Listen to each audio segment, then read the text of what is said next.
Welcome back to Make Stuff Nation. Let me bring you up to speed on where we're at with our wooden Snipe class sailboat build.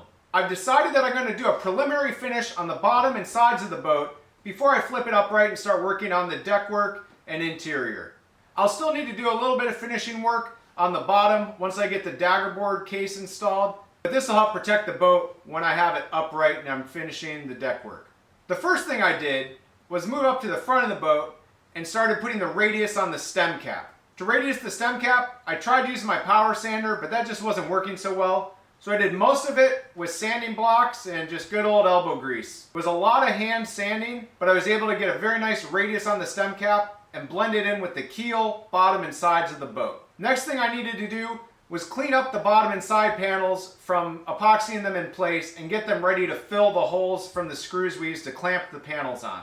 That was pretty easy, but time consuming. I just used my power sander and a 60 grit sanding pad to take off all the excess epoxy that I'd spilled, as well as the excess epoxy from the scarf joints on our panels. Now that I have those all sanded down nice and smooth, I can go ahead and start filling these screw holes. As you can see, I've gone ahead and filled a few of these holes already. My initial plan was to fill them with an epoxy sawdust mixture to get a nice color match. I took a bunch of sawdust from sanding on the boat, ran it through sieves to get the smallest particles possible, so it was almost more of a wood flour, and then mixed that in with a batch of epoxy. It was a pretty runny, thin consistency, so I was hoping it would flow down into these holes, but these holes are pretty small diameter and it just wasn't working very well. And I couldn't really press the epoxy in there because it was making a total mess. Then I thought I could inject that epoxy mix into the holes with a syringe. So I went to a farm store, got some syringes and the biggest needles they had, and loaded them up with epoxy. But those needles were just too small and the epoxy wouldn't squirt through it. So that didn't work to fill these holes. I thought about making my own wood filler using wood glue and sawdust, but I figured that's probably gonna give me about the same results as the epoxy. So I decided to try some off-the-shelf products. I picked up some of this. This is an interior grade wood filler. It's basically the same as what you would get if you mixed wood glue and sawdust. So I'm not planning on using it. It does say it's interior and exterior use, but I decided to try something else. I'm not too worried about the waterproofness of this filler because it's gonna have fiberglass taped seams over it, and then there's gonna be a clear epoxy coat over the whole boat. But it would be nice to have something that's a good exterior grade. The other product I picked up is this plastic wood filler.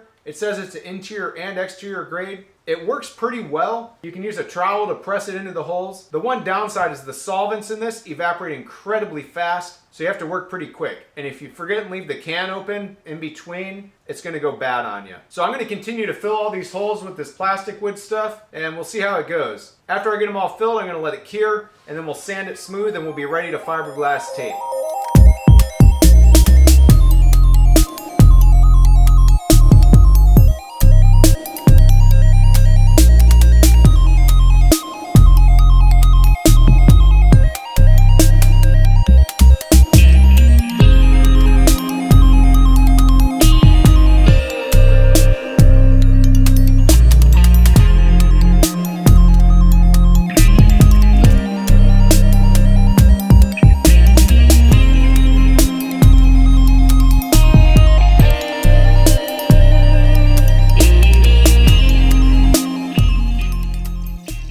I've completed filling in all the holes. I've also filled in a couple spots where I had some grain tear out on the edges of the plywood and a few other small divots. It's the next day and all the wood filler is cured. My next step is to sand the exterior of the boat, and then I'll be ready to fiberglass tape all the seams.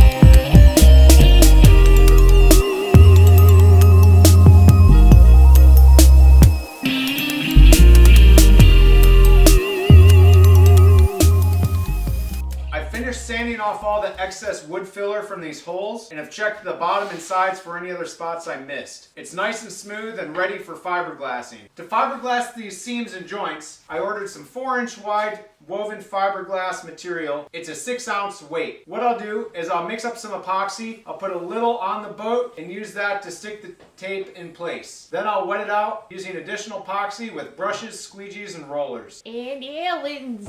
Alan! An ongoing thing of what does Alan have on his nose?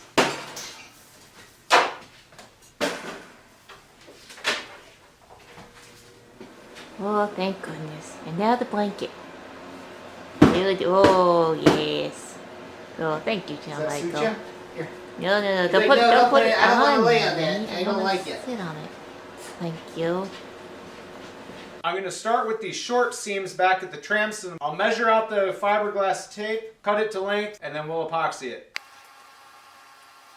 So I'm just putting on a little epoxy that'll let me attach the fiberglass in place, and then I'll come back and smooth it out. Sometimes if you lay the tape on the wood and then just pour the epoxy on top, the epoxy won't get a very good bond with the wood unless you really squeegee it down. So this makes sure that you get a little better bond. You know you have enough epoxy on it when the fiberglass turns clear. It turns clear because when the epoxy cures, it has the same refractive index as the glass fibers in the material. So right now I'm just working on smoothing this out, making sure there's no puckers or creases. Now I can use a squeegee to make sure it's pressed down nice and tight.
finished fiberglass taping all the joints and seams on the bottom, sides, and keel of the sailboat. We also applied a clear coat of epoxy to the bottom, sides, and transom to help waterproof it and fill in the fiberglass weave. Now I'm going to wait for it to partially cure, probably about 4 hours, and then I'm going to come out and do a second coat over the whole bottom, sides, and transom of the boat to help finish filling in the weave of the fiberglass and even out the clear coat. If you apply the second coat while the epoxy is partially cured, the new coat will chemically bond to the previous coat of epoxy. If you wait for the epoxy to fully cure before doing the next coat of epoxy can only physically bond to the undercoat. So you would need to sand it to give it a texture for the new coat to physically bond to. So it's best if you apply your successive coats when the previous coat is only partially cured. I'm very interested to see how this is going to turn out with another coat of epoxy on it. I think I've got it wetted out and have a good contact of the fiberglass weave with the plywood underneath, but it was definitely difficult to get it to adhere and to completely wet out and remove any air bubbles from the fiberglass fabric. I don't think it's going to be the prettiest job, but I know once I sand it and do the final finishing of the boat, I think it'll look just fine. If it looks terrible, I can always paint over it.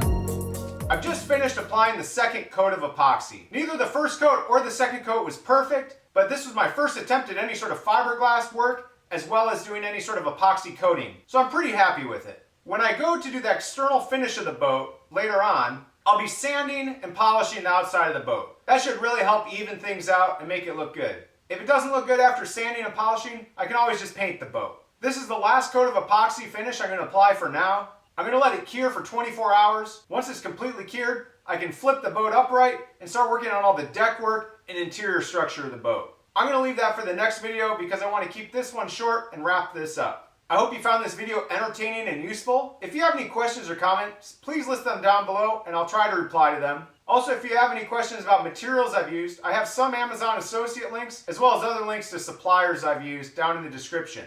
If you want intermediate updates, you can follow me on Facebook, Instagram, or Twitter. Thanks again for watching Make Stuff Nation. I really appreciate your support. Please don't forget to like, share, and subscribe, and we'll see you next time.